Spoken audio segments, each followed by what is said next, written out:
It is now time to get some local history into your ears, and we do that with History Out There and the one and only Harold Peacock. Good morning, mate.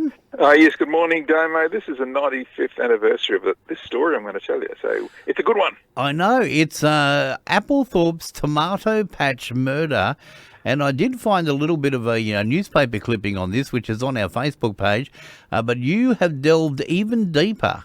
That's right. Look, every story I look at it is based on newspaper, family history, genealogy research, but I always add something new because the technology these days allows you to. Back then, they just didn't have the access to all the information. Plus, with hindsight, you can add a lot more to it as well. Yeah, you certainly can. All right, mate, let's tell the story of Applethorpe's tomato patch murder. Yeah, that's right. Now, hidden away among tall, towering pines and surrounded by weeds and a general air of neglect and dilapidation, there was this lonely farmhouse at Applethorpe, out of town, 6 miles from Stanthorpe.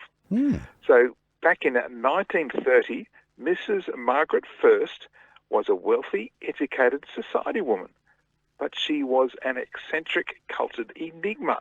She was semi-recluse and the most bizarre character in the district, and she lived in that farmhouse surrounded by her orchard. Now, Mrs. First was last seen by the local postmistress on February the 6th. This is in 1930. And since then, the postmistress was unable to raise her by telephone. So she became suspicious and told the local police. Right. Now, they went out to the house and discovered the woman's parrot and bulldog on the verge of starvation and the house deserted. The police got the help of black trackers and the garden was dug up. And finally, Mrs. First's body was found 14 inches below the surface. Wow. Now, the woman had been killed in her own packing shed, struck on the head with a blunt object, and buried in a tomato patch. And what's more, the tomato plants that had been growing there were carefully put back over the top of her and the ground re-tilled. So she was there to feed the veggies. Right. Now, these events created horror throughout the district, as you can imagine, and the case became known as the Tomato Patch Murder. Now, Giovanni Maggiora was a 36-year-old Italian labourer who had been employed on the farm but had gone missing on the day of the murder, and so a warrant for his arrest was issued. Now, it wasn't until over 2 months later that 2 Melbourne policemen, though their names were Detective Sergeant John Brophy and Detective Harry Saker, they heard that a suspicious Italian had gone into the country down south. So they went to Myrtleford, Beechworth and Wangaratta, but they found nothing. Right. Now, interestingly, Detectives Brophy and Saker were the same 2 detectives who later that year would famously escort Farlap onto the Flemington track prior to winning the 1930 Melbourne Cup. Because if you remember, this was just after an attempt was made on Farlap's life. That's right. Anyway, word was received from Sydney to then keep watch on the passport office in Melbourne because it was thought that the Italian would apply for a passport and attempt to flee to America. Now, Brophy and Saker waited around the customs house in Flinders Street, and there they intercepted him, handcuffed him, and brought him back up here to Queensland. And so 95 years ago next week, that's on Tuesday, the 8th of July, 1930, Maggiora appeared in the District Court at Stanthorpe before Justice Edward Douglas. Now, he was charged with willful murder. Now, the judge was interesting because he was the grand-nephew of the Marquess of Queensberry, who invented the rules of boxing. Yes. And the judge's brother, who was also a judge, he would later be knighted by the Pope. Oh, okay. Now, anyway, back to the murder victim, Mrs. First. She was known to be quite argumentative throughout the whole town, and police believed Maggiora's story that he was packing tomatoes when Mrs. First came in and tried to hit him with a stick in a dispute over wages. Oh.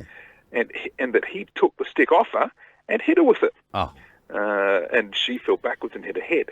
Right. Now, the only evidence against Maggiora was the confession that he himself had given to police. Now, the jury, after 35 minutes, returned a verdict of guilty, but to the lesser charge of manslaughter. And the judge sentenced Maggiora to 3 years imprisonment with hard labour. Right. But the story doesn't end there. You see, in late 1932, Majora was released from Brisbane prison after having served 2.5 years. But he was released in error because the Commonwealth authorities intended deporting him from Australia. Oh. But for some unknown reason, Majora was released. Authorities again went on the hunt for him, only for the search ending in the most bizarre place. It was the morgue of the Brisbane General Hospital. Oh. You see, Majora, the perpetrator of the Applethorpe's tomato patch murder, he tried to escape justice by fleeing the country, but was denied. And then after serving his sentence, justice wanted to kick him out of the country, but he denied them by dying from a short illness before they could actually re-arrest him. Had the last laugh. That's right. And I find that quite ironic and worth repeating. It's a good footnote to the tomato patch murder. It certainly is, mate. Now, you're going to put this up on your website, aren't you? That's right. I'll be posting that. I always post it on Friday mornings on my website, historyouthere.com. And we can have a good old read of that. But what a fascinating story. And there's always so many twists and turns in your stories. Well, history is an amazing thing. And especially when you're looking at it 95 years later and you can find all different sources and things that happen to people that they hadn't been put together at the time. So, yeah, there's often a good twist, and it's no different here with the tomato patch murder out at Applethorpe. Very good. All right, mate. I appreciate you joining us today, and I encourage people to jump on and read that story and many others as well on historyouthere.com, and we'll look forward to catching up again next week. See you then. Thank you so much. There we go. Historyouthere.com is where you'll find that story and many others. And Harold Peacock, our local historian, will rejoin us again next week.